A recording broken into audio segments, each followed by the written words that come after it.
All right. Chapter 8, Section 3. So 8.3. It's about adding and subtracting polynomials. First things first, what is a polynomial? Weren't we talking about exponents? This seems different. The answer is yeah, it's different. We're going to use, we're going to do polynomial stuff in 8.3 and 8.4. We're going to be using some of those exponent rules as a part of this, so it helps everything come together. In general, this is more, almost pre-algebra kind of stuff, kind of generic algebra stuff. Lots of variables, and that's what we're working with. Let's start with a couple definitions. So what we're going to define first is not a polynomial, but a monomial.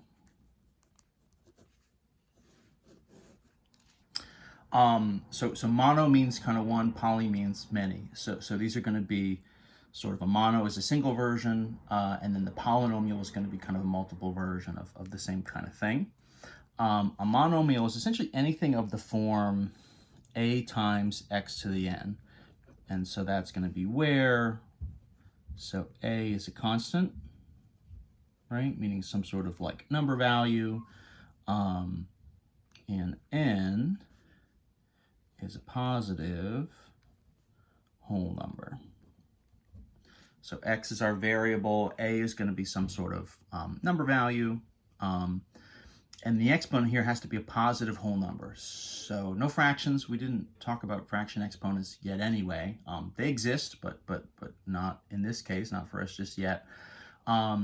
We talked through negative powers, but that's not going to be what we're after with a polynomial or a monomial either. So this, right, so for example, something like, 5x cubed, right? Negative 3x to the 10, right? Even something as simple as just like 2x, or like, even just like x to the 4 by itself, right? All of those things would be monomials. We have, for a monomial, you have a degree, which is going to be the exponent.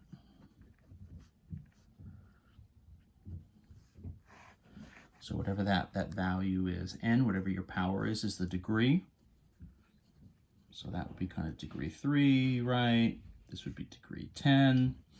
Something like 2x, the implied power there would be 1, sort of x to the 1. So your degree in that sense would be 1, and then x to the 4, of course, right? The degree would be 4. The number value in front, the a value is called the coefficient.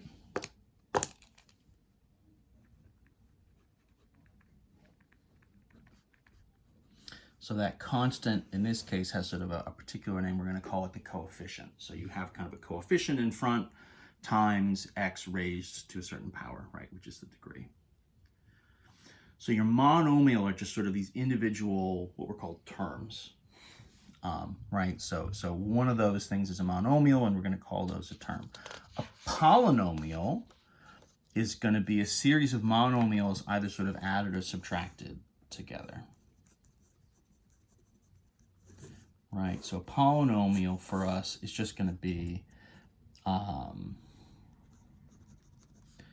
the sum of a series of monomials, right? So it's just monomials. Generally speaking, it's going to be sort of the powers from highest to lowest. That's what we call sort of descending order.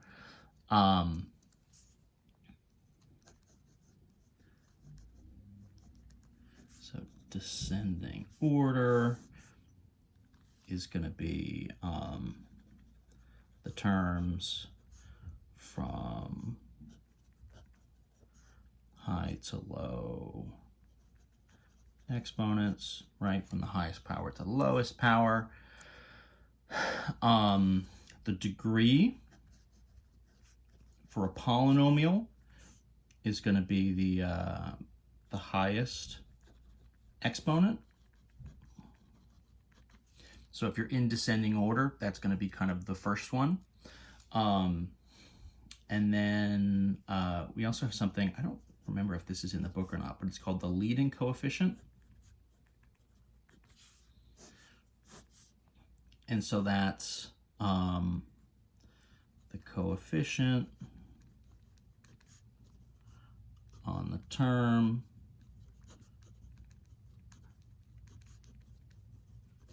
with the highest power, right? So all that kind of together, right? If you're in descending order, that first term is going to have the highest power, right? The biggest exponent, and then the coefficient on that would be what we call the leading coefficient.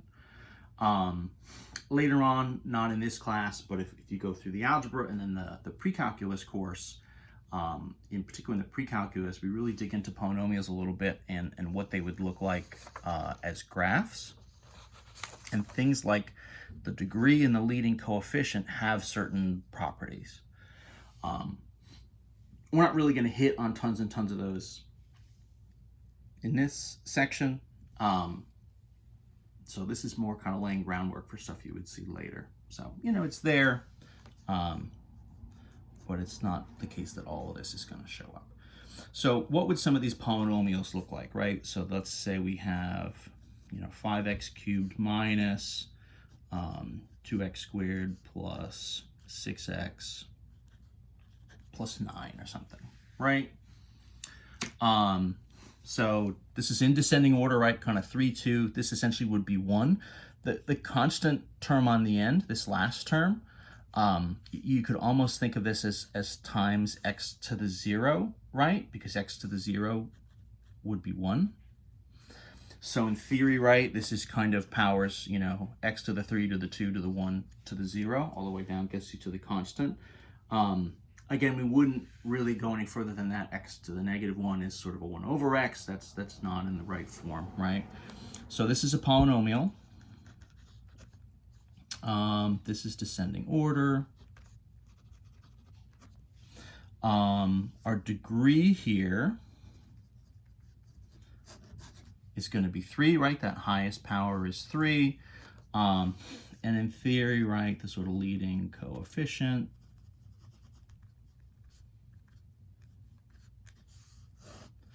is 5, right? So polynomial, we also have, you can kind of count the number of terms. So this would be kind of 1, 2, 3, 4 terms total, right? So cubed, square, sort of x to the 1, and then this constant sort of is like x to the 0. So all that is just sort of information about the polynomial. Again, we're not digging so deep to do graphs or anything of this stuff just yet. Obviously you can go further with this, but that's just kind of basic info we can get. Let's take another example, right? Maybe I've got, 10x to the 6 minus 5x to the 4 plus, 2x to the 2 or something, right? This is another polynomial, right? Just, adding, subtracting, constants times these x's to positive powers. So polynomial, yes. We're in descending order, right?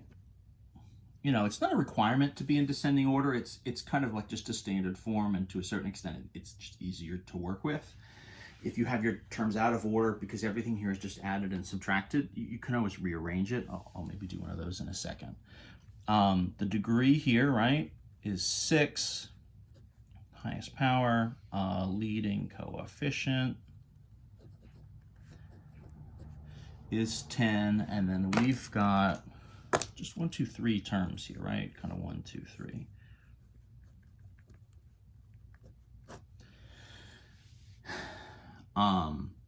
So there's nothing that says, if you're starting with degree 6, in theory, you could kind of have as many as 7 terms, right? 6, 5, 4, 3, 2, 1, and then kind of 0. There's nothing that says you need all those terms. In theory, they exist. They just would sort of be, 0 times x to the 5 and 0 times x cubed and stuff, right? We typically wouldn't write those, and we definitely wouldn't sort of count them as official terms. What about,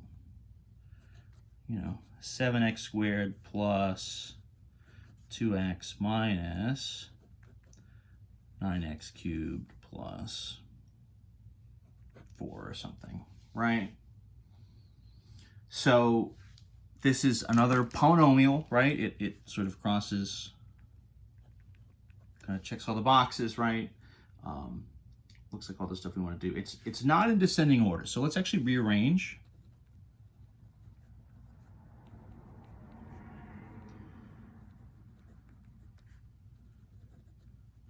So let's rearrange this from highest to lowest.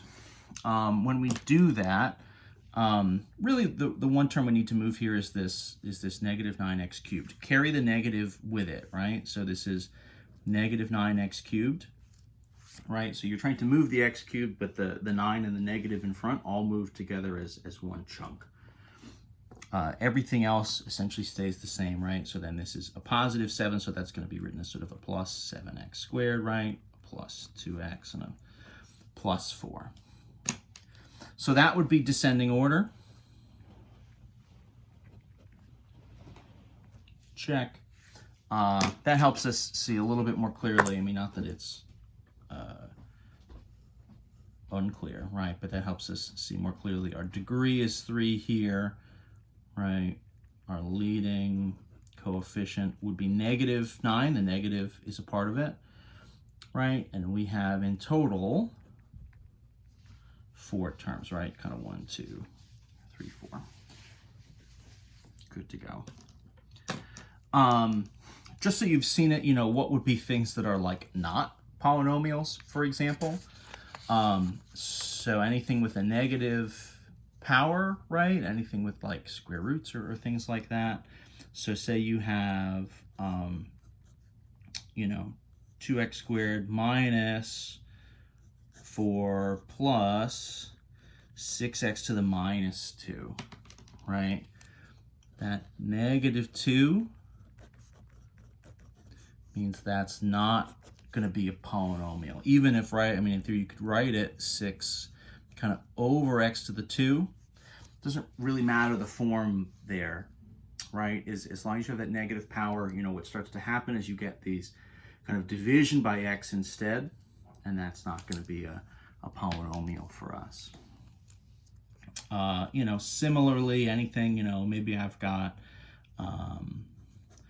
4x cubed plus, 5x minus 3 times the square root of x or something, right? As soon as I start to get anything besides x's sort of positive powers, it's not going to be a polynomial anymore, right? In theory, that's kind of good news, right? Positive powers are kind of the easiest thing to work with. So if that's what we need to get a polynomial, then, in some sense, we should be happy. There are sort of names for these other things. If you start to get, these negative powers with these sort of x's on the bottoms, it becomes what we call a rational expression rather than a polynomial. Rational kind of means fraction. And then something with a square root is going to be kind of its own thing.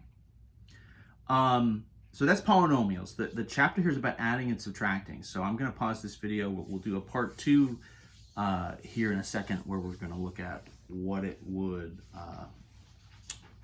what the forms are to sort of add and subtract these together.